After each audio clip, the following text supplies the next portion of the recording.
¿A qué suena la tierra de nadie?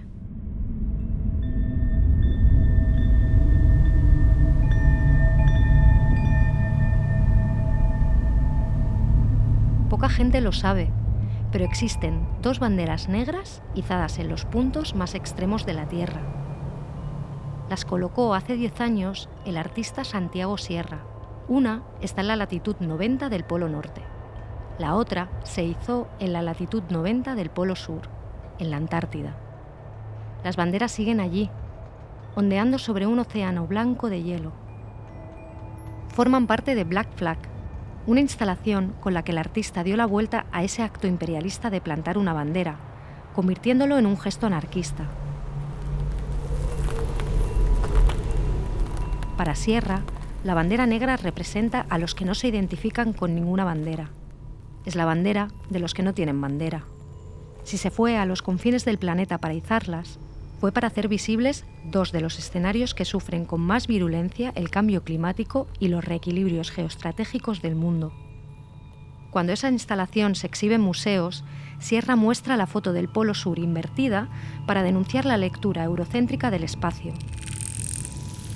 También incluye 2 vinilos de 41 minutos en los que se puede escuchar el sonido de su acción. ¿A qué suena la tierra que aspira a ser tierra de nadie? Justamente a esto.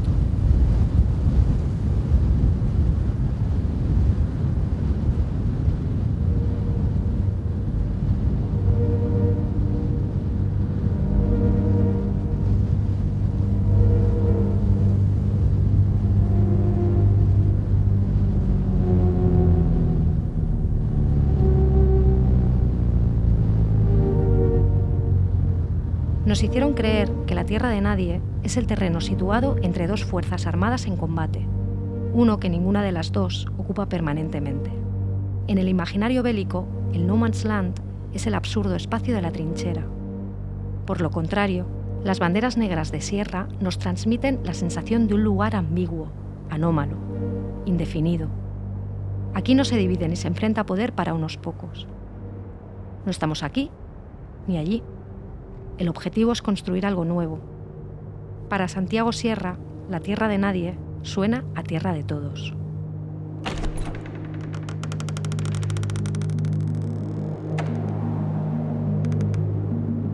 Els visitants. Idees que venen i van. Idees que venen y van. Un podcast de ensayo creado por el Centro de Cultura Contemporánea de Barcelona y la Universitat Oberta de Catalunya.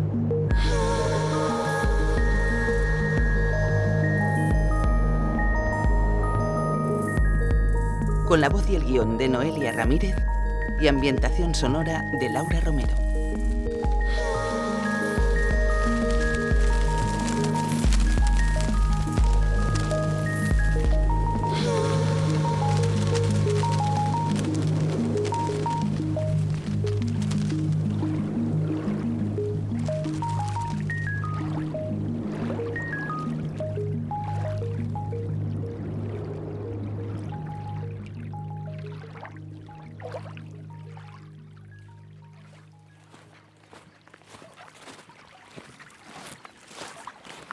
Como hija de migrantes manchegos, criada en la periferia de Barcelona, como eterna viajera entre el margen y el centro, soy esa clase de persona que si le preguntan, dirá que no es de ningún sitio. No soy ni de aquí ni de allí. Soy la eterna forastera, una intrusa entre mundos que otros abanderan. Ser una desubicada tiene sus ventajas. Para mí, los espacios intermedios, las tierras de nadie, más que trincheras, son la tierra prometida, el espacio por transformar. A menudo decimos que estamos en tierra de nadie cuando atravesamos ese espacio liminal, un área de transición donde no hay un sentido claro de pertenencia o identidad. La tierra de nadie es el umbral definitivo, el espacio de todos, el terreno de la posibilidad.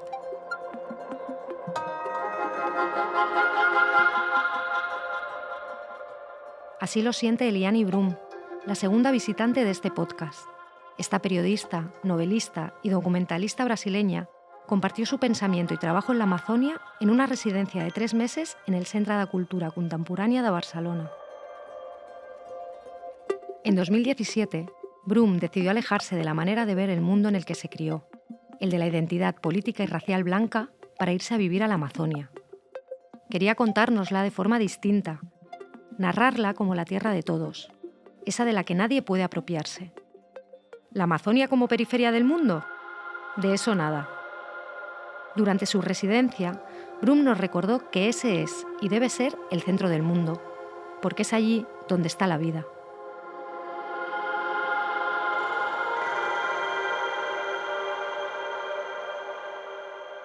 Eu defendo que a Amazônia é o centro do mundo. E, de novo, eu não defendo isso como um discurso. Defiendo que la Amazonia es el centro del mundo. Não, é. Os centros do mundo num planeta em colapso. Los verdaderos centros del mundo, en un planeta al borde del colapso, son aquellos lugares donde la naturaleza aún resiste, Os centros de poder econômico e no donde se financeiro, encuentran onde los as núcleos de poder decisões económico y financiero. que destroem a natureza são tomadas. Então, os centros do mundo são a Amazônia, as outras florestas tropicais. Estos son la essas Amazonia, cidades projeto, otras selvas tropicales, Os oceanos, os demais biomas. los océanos y Não, demás biomas, O Gabi introduziu Washington, Pequim, y no Washington, Frankfurt, Pekín, Londres, Frankfurt, ou Londres, mesmo Madrid ni Madrid, Sao Paulo. São Paulo. Os centros do Los mundo centros del mundo están donde hay vida, no donde están los não mercados. onde estão os mercados.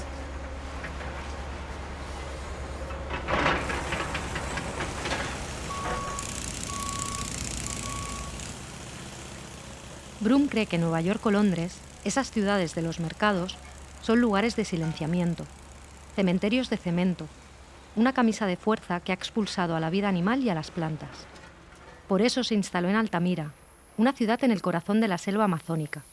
Quería contar in situ la destrucción de todo lo que conforma esas tierras: los animales, las plantas, las personas, los ríos. En Brasil, la palabra grilagem describe el crimen que hasta hoy determina la apropiación y destrucción de la mayor selva tropical del planeta. Se llama así al delito de robar tierras públicas para la posesión y el lucro privados.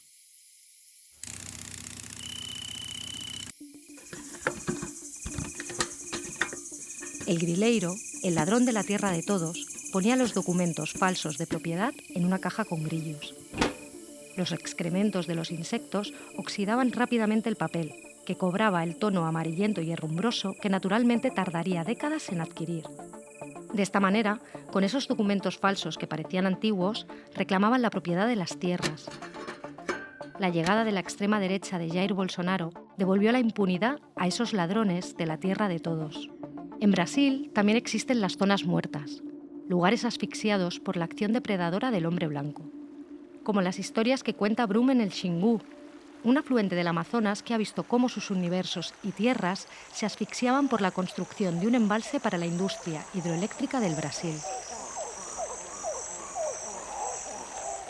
En las zonas muertas de la Amazonia, los peces intentan nadar y reproducirse, pero acaban muriendo.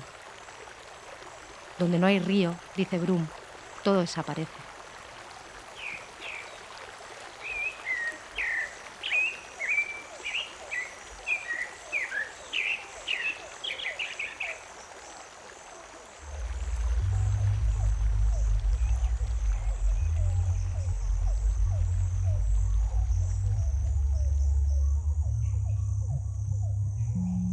Las tierras en la sombra son el conjunto de personas y ecosistemas que se han sacrificado para sostener la economía moderna global. No solo en la Amazonia, también son los talleres clandestinos, las regiones contaminadas de polución, las comunidades desplazadas, las personas esclavizadas, las minas de cobalto del Congo. Las tierras en la sombra son todos aquellos lugares que cargan a cuestas con el peso del capitalismo. No son márgenes ni periferias, mucho menos espacios de posibilidad. Son los hombros del cuerpo machacado que sostiene al mundo. Lo interesante de Brum al reivindicar la centralidad de la Amazonia es comprender que el relato que nos debemos contar está en lo que muchos ven como periferia. Esa tierra a la que mirar, a la que escuchar. A floresta não é uma coisa com outras coisas dentro. La selva no es una cosa con otras cosas dentro. É uma relação. Es una relación. Essa é a definição da floresta e essa é a definição da natureza. É uma relação de todos com todos. Não existiria floresta sem nenhum dos seres. El bosque es una relación de todos con todos. No existiría floresta sin las árvores. No existiría la selva sin ninguno de los otros seres, aquellos más que humanos, sin los árboles, los animales, todo. Porque la selva solo existe porque todos esos seres están en relación con todos. Troca. Es intercambio. Y esto sucede todo el tiempo, desde tiempos antiguos. A floresta. Solo así es posible que exista la selva, gracias a esa relación intermitente de todos con todos.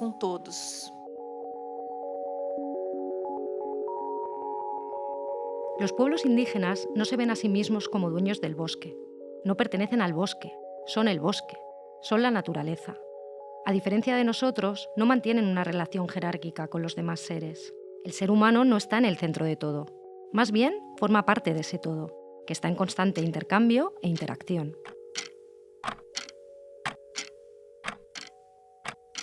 Escribe Liane Brum que si le preguntas a una persona de la Amazonia qué edad tiene, igual un día te contesta que tiene 35 y otro 60. Eso pasa porque la Amazonia no encaja con las dimensiones temporales de la sociedad occidental. No se concibe igual la edad ni la propia existencia en el mundo. También dice que a los blancos nos gusta considerarnos universales, mientras que el resto son cuerpos a los que hay que identificar por el pecado de no pertenecer a nuestro club selecto. Ella está aquí para recordarnos que este club, por mucha influencia y ansia de acumulación de poder que tenga, es muy pequeño.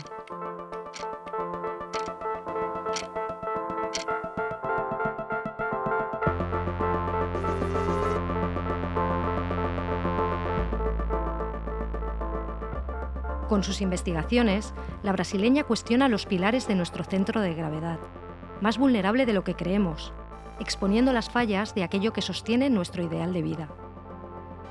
También el de los lugares y espacios donde hemos crecido muchos de nosotros, las ciudades.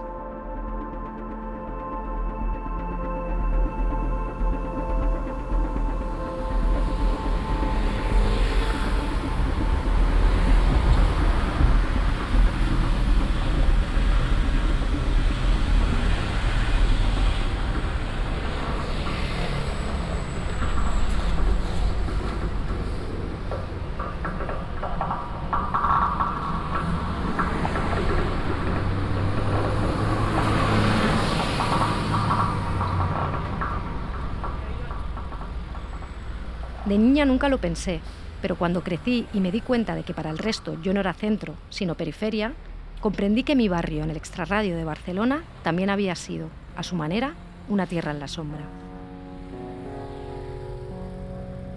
Crecí en el 9º piso de una de esas torres de hormigón y ladrillo de protección oficial del desarrollismo franquista, una de las muchas que florecieron cerca del río Llobregat, entre descampados repletos de jeringuillas en los 90. Tuve que leer a mucha gente para entender el papel que había jugado el que había sido mi centro del universo. Comprendí que todos los obreros y limpiadoras con los que me eduqué, venidos de otras partes de España, que mis padres, mis tías y tíos y sus amigos habían sido la mano de obra más barata del proyecto de país que me había construido. Fueron sus cuerpos los que montaron huelgas y cajas de resistencia por sus derechos laborales, los que acudían a manifestaciones por los servicios públicos en mi barrio, los que se habían explotado y exprimido para construir la falsa promesa de progreso que instauró el desarrollismo franquista.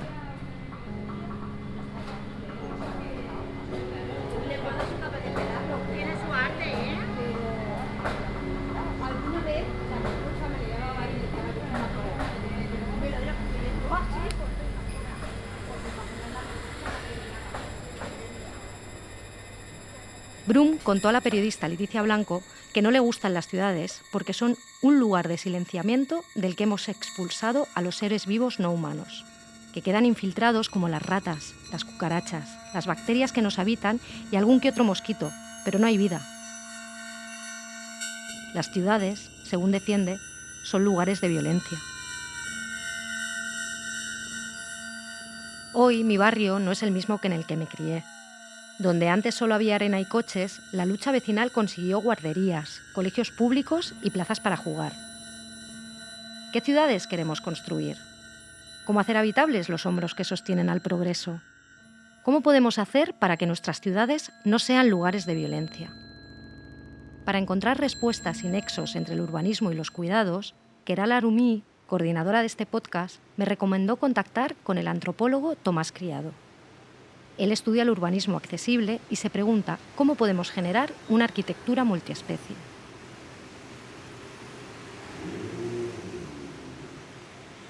Nos encontramos en la Universitat Oberta de Catalunya, en el barrio de Poblenou, el Manchester de Barcelona, la que fue periferia industrial y ahora es un distrito más de la ciudad.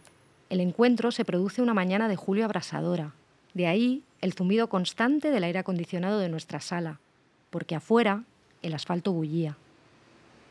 Tenemos que empezar a pensar qué se ha perdido de muchas de esas periferias que quizá habrían podido ser el centro, como en el trabajo de Eliane, ¿no? Que nos convida a pensar el Amazonas como el centro del mundo. Pero es un Amazonas peculiar, no es el Amazonas que tenemos en la cabeza, no es el Amazonas salvaje. Y creo que es lo mismo que le pasa a nuestras periferias. Las periferias eran lugares de trabajo comunitario, eran lugares de trabajo de mantenimiento de las casas, eran lugares del riego colectivo, eran lugares del cultivo, eran lugares de la relación con los animales. Eran sitios extremadamente ricos que han sido aplanados por este gran proyecto de infraestructuración urbana.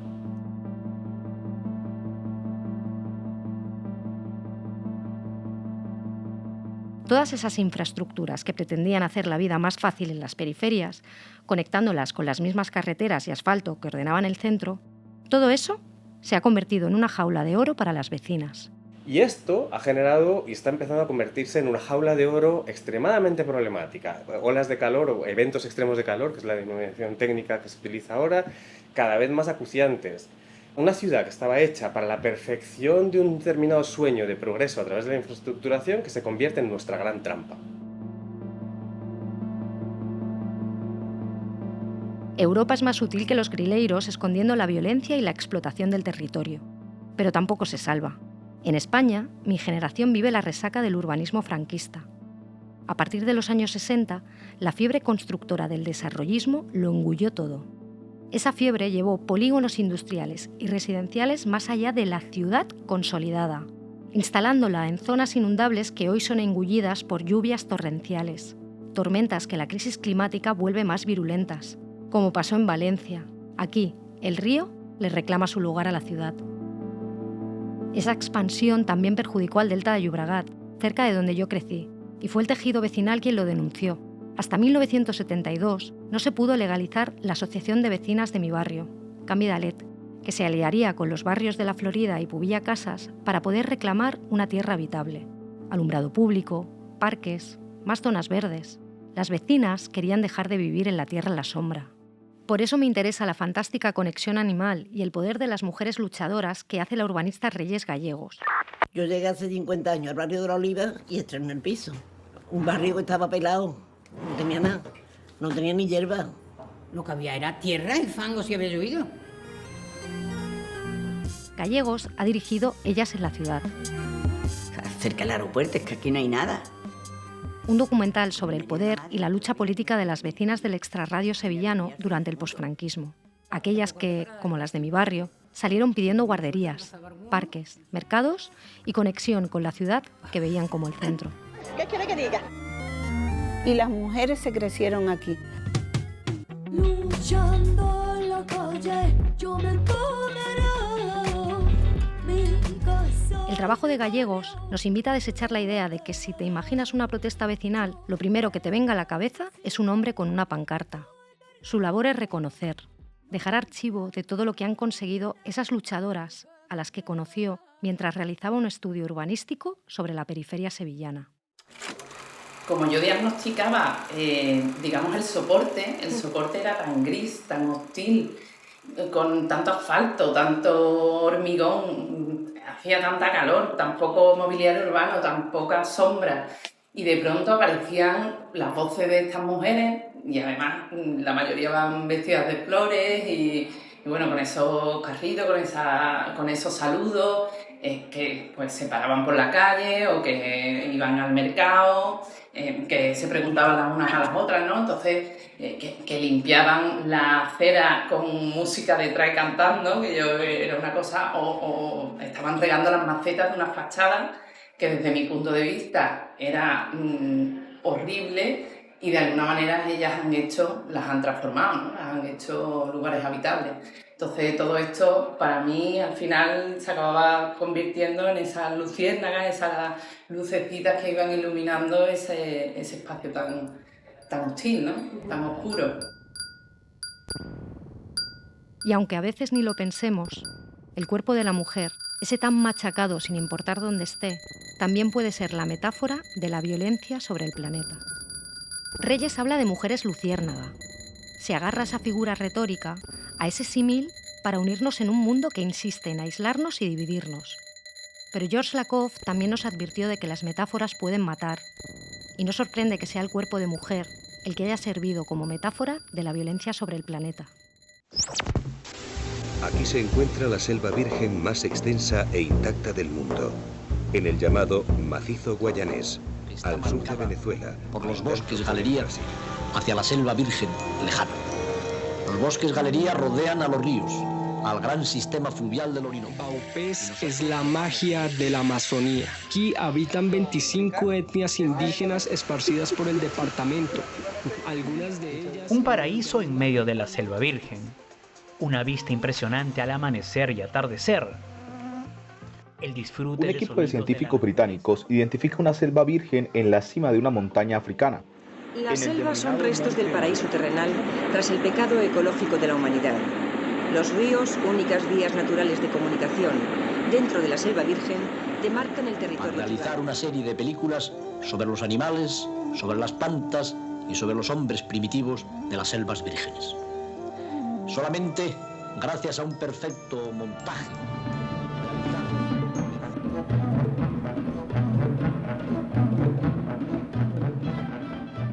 Ya fuese por las historias de Félix Rodríguez de la Fuente, por las películas de Indiana Jones o por las narraciones de los exploradores coloniales. Mi generación creció con la idea de que la Amazonia fue territorio virgen hasta que lo saquearon los humanos.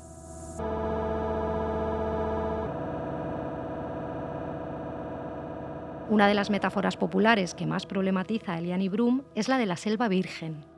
Brum dice que los blancos tienen la molesta obsesión de creer que todas las historias comienzan con su llegada, con un supuesto desvirgamiento. En realidad, lo que ocurre es que sus botas, sus motosierras y sus armas ponen fin a una historia. Lo explicó a la perfección Eduardo Neves, el arqueólogo que invitó Brum a su residencia y que ha desmontado el mito de la Amazonia como desierto humano. Durante mucho tiempo se pensó que la Amazonia era un desierto verde con escasa presencia humana, un lugar sin historia. Esa es la idea que defendió la dictadura que oprimió Brasil entre los 60 y los 80. Se usaba un lenguaje que buscaba justificar la invasión y destrucción de la selva. Sus lemas triunfaron tanto que todavía perduran. Decía la dictadura que su intención era la de integrar para no entregar. Integrar la selva, lo que ellos sentían como periferia, para los blancos explotadores brasileños. Mejor que la explotaran los suyos que los blancos explotadores extranjeros.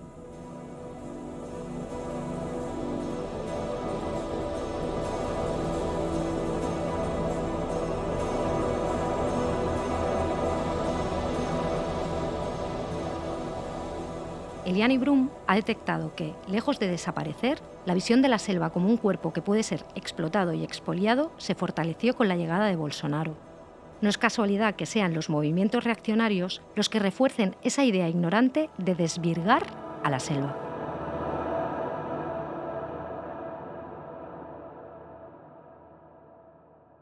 En 2019, no primer año de gobierno, en 2019, en su primer año en el gobierno, dijo: es una virgen que todo tarado de fuera quiere. La selva es una virgen que todo tarado de fuera quiere. Esta cuestión de la virginidad de la selva tiene esa conexión con el cuerpo de las mujeres, con la violación. Podemos ver que es una cuestión muy presente. Es presente.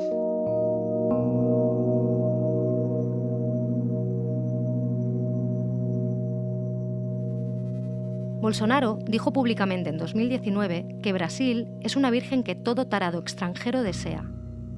Brum sabe que existe una conexión sádica entre la dominación del hombre sobre la naturaleza y sobre las mujeres. Nada es casualidad en el plan de explotación patriarcal en el que seguimos inmersas. Gracias a Brum descubrí que Emílio Garrastazu fue el presidente más sangriento de Brasil durante la dictadura, cuando se mató a más de 8.000 indígenas, cientos de opositores y otros miles torturados. En 1970, Garrastazu viajó a Altamira a celebrar el inicio de construcción de una carretera. El presidente decidió simbolizar su hito ante la prensa talando un castaño de más de 150 metros de altura. Brum cree que ese gesto de poder está conectado con la tortura a las mujeres opositoras, que hay un hilo que une a ese castaño talado con las ratas y cucarachas que se introducían en las vaginas de las disidentes. Mujeres a las que violaban y aplicaban descargas eléctricas en sus genitales y pechos en esas tierras del olvido político, las mazmorras de los centros de tortura de la dictadura.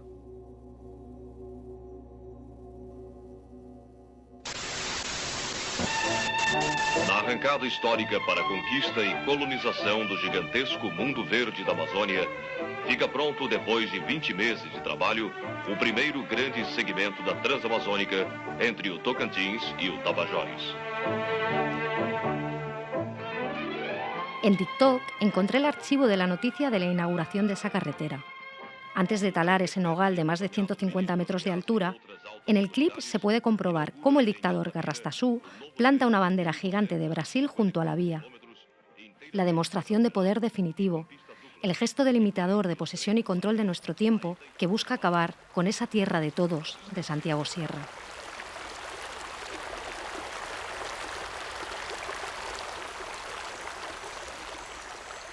La selva, como el cuerpo femenino, puede ser tratado como una mercancía.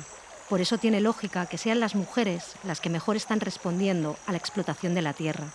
Esos cuerpos que, como las luciérnagas de la periferia sevillana, se han convertido en el dique de contención a la extrema derecha. Son esas activistas las que conforman la vanguardia de la batalla, las que han entendido que violar a un cuerpo implica violar al otro, que todo está conectado.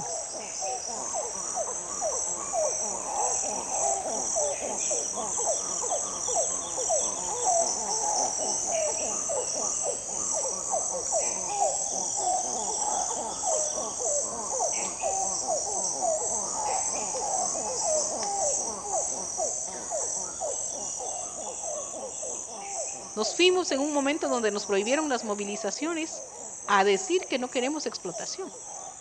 Les fuimos a decir que nosotras sentíamos de una manera diferente el tema del extractivismo, que lo sentíamos como una violación directa hacia nuestros derechos, que sentíamos la afectación de la tierra, que inclusive cuando utilizaban de trabajadores sombreros a los hombres, nosotras éramos las que enfrentamos totalmente la situación. Y empezamos a hablar y no hemos parado. Cada vez hay más mujeres hablando y muchas veces nos dicen, ¿pero por qué quieren reunirse entre mujeres? Porque no nos dan espacio. No nos dan espacio.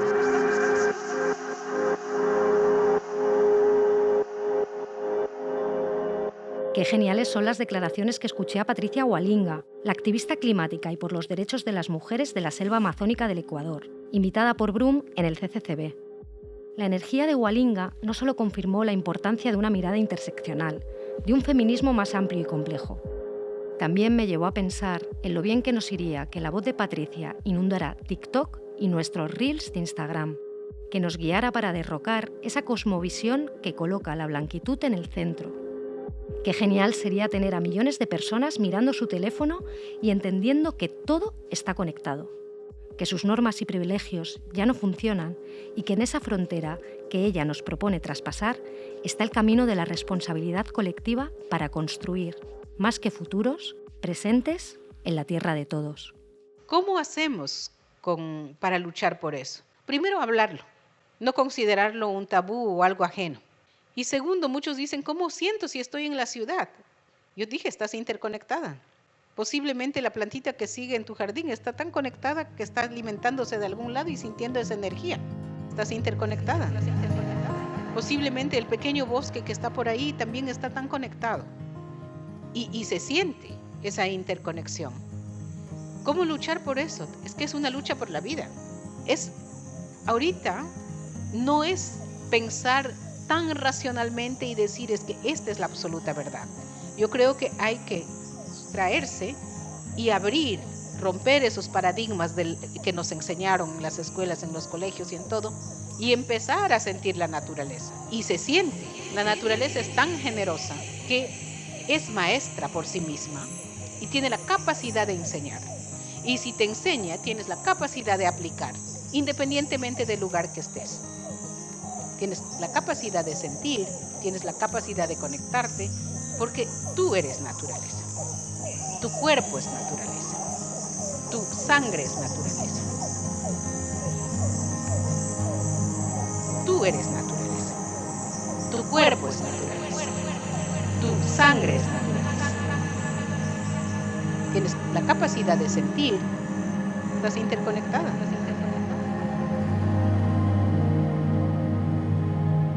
Tú eres naturaleza.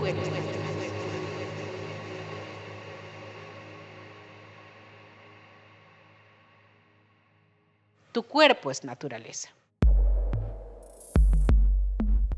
Els Visitants és un podcast original del Centre de Cultura Contemporánea de Barcelona, coproducido por la Universitat Oberta de Cataluña y el apoyo de la fundación privada Mir Puig. Voz y guión, Noelia Ramírez. Ambientación sonora y montaje, Laura Romero. Dirección del proyecto, Susana Arias y Efraín Foglia. Producción y coordinación, Caral Arumi. Grabación, Walk Labs, Ainhoa García Caruana. Diseño gráfico, Andreu Gallart. Comunicación, equipos del CSSB y la UOC, con la participación de Eliani Brum, Tomás Sánchez Criado, Reyes Gallegos, Eduardo Neves, Patricia Gualinga.